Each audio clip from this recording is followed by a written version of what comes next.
Bonjour à toutes, bonjour à tous. Nous sommes très heureux de vous retrouver ce matin sur le plateau de Sagesse Bouddhiste pour la première des deux émissions que nous avons souhaité consacrer à Chogyal Namkhai Norbu Rinpoche, un grand maître tibétain qui transmet entre autres le Dzogchen, grande perfection, considérée comme l'essence même du bouddhisme. Quel est son parcours? Quelle est sa spécificité? Qu'en est-il de sa personnalité, mais également de ses actions menées tant au niveau culturel qu'humanitaire? J'ai le grand plaisir d'accueillir pour en parler Philippe Cornu. Philippe Cornu, bonjour. Bonjour. Alors, vous êtes le président de l'Institut d'études bouddhiques. Vous enseignez également à l'INALCO et à l'Université catholique de Louvain. Vous pratiquez le bouddhisme depuis 35 ans dans la tradition du bouddhisme tibétain. Et j'ajoute que vous êtes également le traducteur de nombreux textes tibétains, justement. Merci beaucoup d'être avec nous. Merci. Alors, pour commencer cette émission, est-ce que vous pourriez tout d'abord nous dire qui est Namkhai Norbu Rinpoche? Qui est ce grand maître? Alors, c'est un maître donc tibétain. Il est né dans le Kham, c'est-à-dire dans l'est du Tibet, en 1938. Il a été reconnu très tôt comme Tulku, c'est-à-dire comme réincarnation d'un grand maître Nyingmapa notamment, Adzom Drukpa. Et puis ensuite, il a eu une éducation monastique dans un monastère Sakyapa, réputé pour la rigueur des études. Et puis, il a eu aussi des maîtres, même très jeunes, notamment une femme, Ayo Kandro. Et puis ensuite, il a eu un grand maître également, qui a été son maître le plus déterminant, Chanchup Dorje, qui est un grand maître du Dzogchen, effectivement. Et c'est quelqu'un donc qui a eu cette éducation qui a été très ouverte. Et ça, c'est une de ses caractéristiques, c'est d'être particulièrement ouvert et de ne pas vouloir vraiment être mis dans une boîte particulière, c'est-à-dire telle école ou telle autre. C'est beaucoup plus, pour lui, c'est l'enseignement qui compte et c'est l'enseignement qui doit être véritablement mis en valeur, c'est-à-dire l'enseignement qu'il va donner, mais pas forcément l'appartenance à l'école. C'est-à-dire que pour lui, c'est le Dzogchen qui compte et pas l'école. Donc, en tant qu'institution. Par contre, il a donc été assez jeune aussi, c'est la période troublée, évidemment, on arrive très vite dans les années 50. Il a été obligé d'aller en Chine pour s'occuper de l'école des minorités. Il a réussi à revenir au Tibet, mais c'était pas facile. Il a appris le chinois entre-temps. Ça lui a permis aussi de faire des contacts. Il a eu la possibilité de revenir au Tibet, mais il a dû fuir assez vite. Et là, la situation s'est beaucoup détériorée, très vite. Donc il est arrivé au Sikkim, et ensuite, il est assez rapidement venu finalement en Occident. Alors, c'est un parcours effectivement très très riche. Oui. L'une de ses spécificités également, c'est que c'est Interton, un chercheur de trésors. Voilà, c'est ça. Donc c'est cette grande tradition, alors qui est plus particulièrement effectivement Nyingmapa, mais là, dans ce cas-là, effectivement, c'est quelqu'un qui, à travers notamment la pratique des rêves, a eu la révélation de nombreux enseignements, et ça continue d'ailleurs, c'est pas quelque chose qui est terminé. Et donc, petit à petit, nous avons tout un cycle d'enseignements qui se révèle, qu'on appelle la clarté spatiale, Longcel.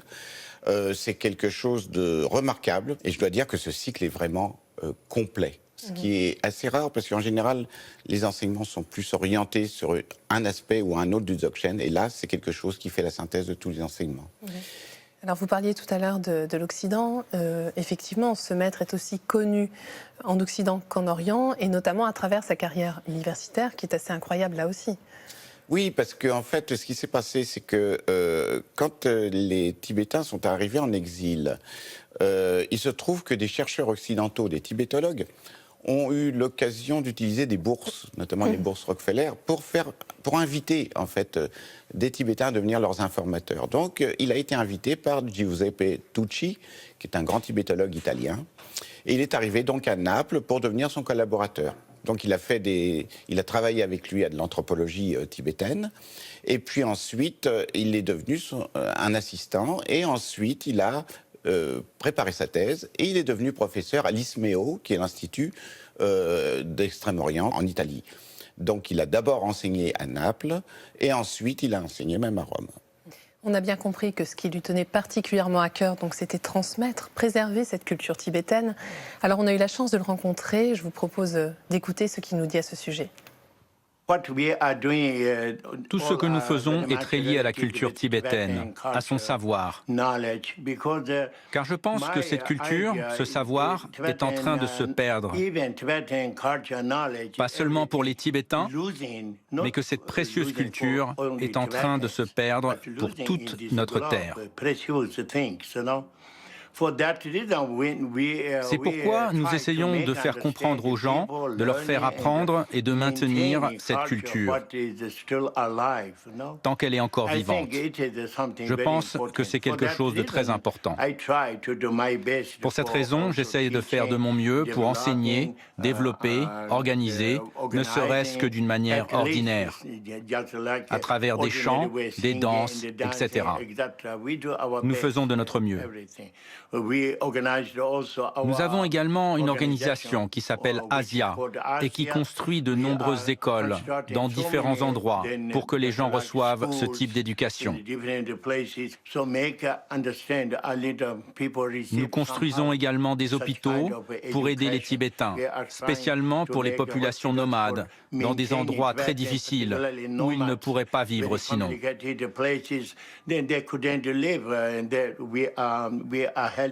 Nous essayons de les aider de cette manière.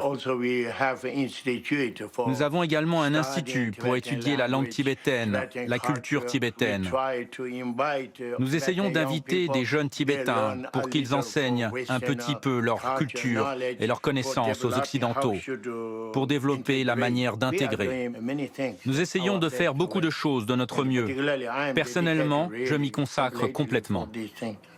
Alors Philippe Cornu, vous qui connaissez bien ce grand maître, est-ce que vous pourriez nous dire un mot de ses actions, donc tant au niveau culturel qu'au niveau humanitaire, puisqu'on a entendu, il fait beaucoup de choses pour les hôpitaux, les écoles, ce genre de choses.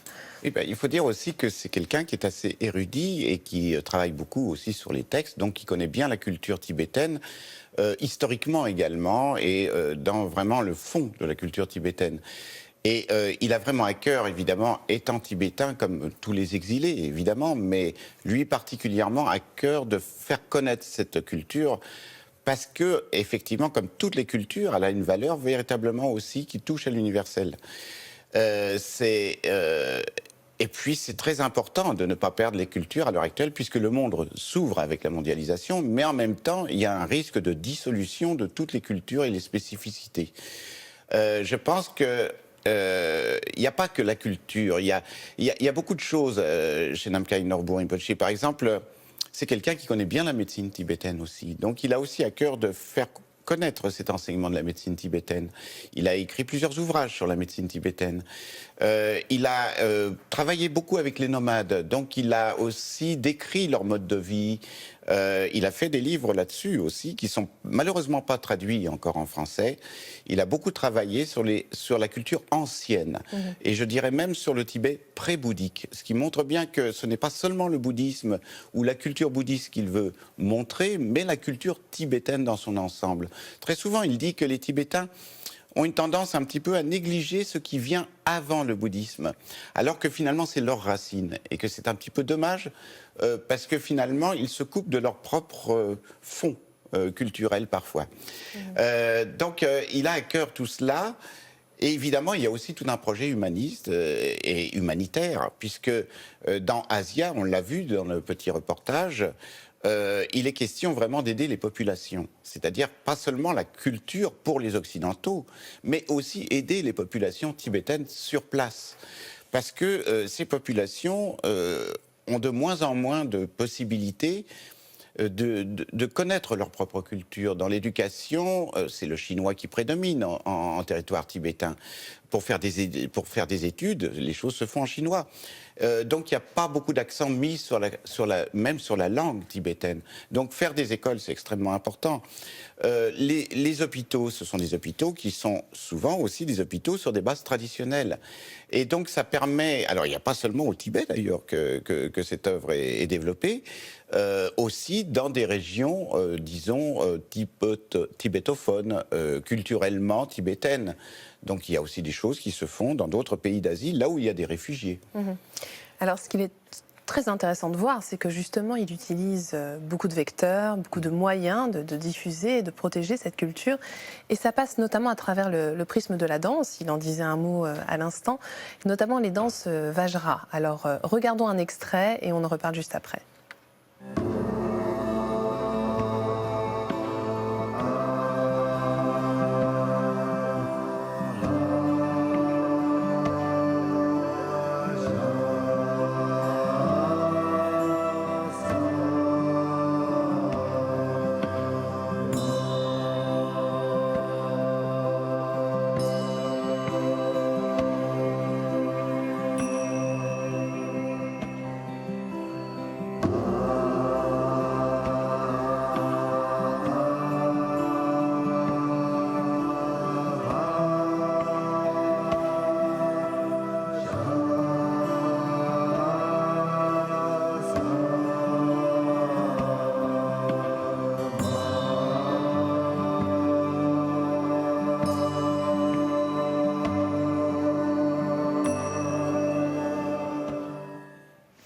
Alors, quelle est la particularité de ces danses, Philippe Cornu ?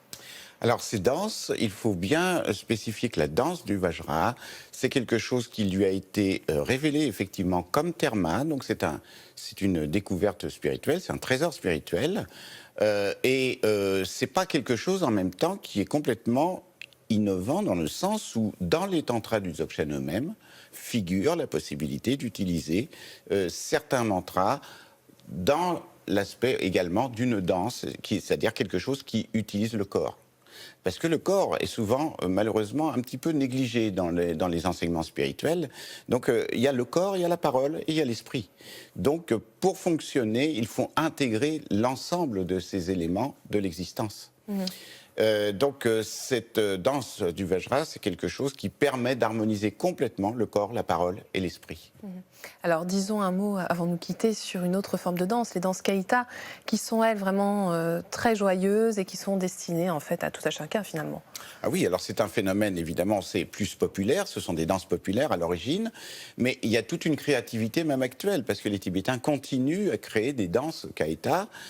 C'est un peu leur manière aussi de continuer à vivre. Donc Rinpoché, je pense, est très touché par cet aspect-là. Et puis il veut aussi que ses disciples descendent peut-être un petit peu de leur perchoir pour rentrer un peu plus en contact avec des choses simples, mais qui permettent aussi à la fois de promouvoir la culture tibétaine, mais aussi de créer un lien joyeux entre les participants à ces retraites. Et je pense que c'est un moyen aussi de leur dire, ne restez pas là seulement assis, à pratiquer la méditation, mais sachez intégrer également dans le mouvement, et dans le mouvement, je dirais, joyeux, effectivement, l'esprit de la pratique. Et donc, il y a un double but, en quelque sorte. C'est à la fois culturel, continuer à faire vivre ces danses dont souvent les paroles d'ailleurs veulent dire des choses par rapport à la vie tibétaine, par rapport à ce que ressentent les Tibétains actuellement, et puis d'autre part par rapport aussi au fait que l'enseignement, ça se vit également dans la vie quotidienne et dans des choses plus ordinaires peut-être que l'enseignement spirituel lui-même. Très bien. Je vous remercie infiniment, Philippe Cornu. Et donc, nous verrons avec vous, justement, la semaine prochaine, ce qu'il en est de l'enseignement spirituel. Merci beaucoup. Merci. Et si vous souhaitez aller plus loin, voici 2 ouvrages de Chogyal Namkhai Norbu. Tout d'abord, Dzogchen et Tantra, la voie de la lumière du bouddhisme tibétain, dans la collection Spiritualité vivante chez Albin Michel. S'il était indispensable pour pratiquer le Dzogchen d'être directement en contact avec un maître, vous pourrez néanmoins découvrir ici ce qui constitue les enseignements les plus élevés du bouddhisme tibétain, ainsi que Dzogchen, l'état d'auto-perfection, publié aux 2 océans. C'est la fin de notre émission. Vous pouvez la revoir pendant toute une semaine sur le site internet de France 2 en consultant plus.fr. Merci à tous de votre fidélité. Je vous souhaite une très, très belle journée.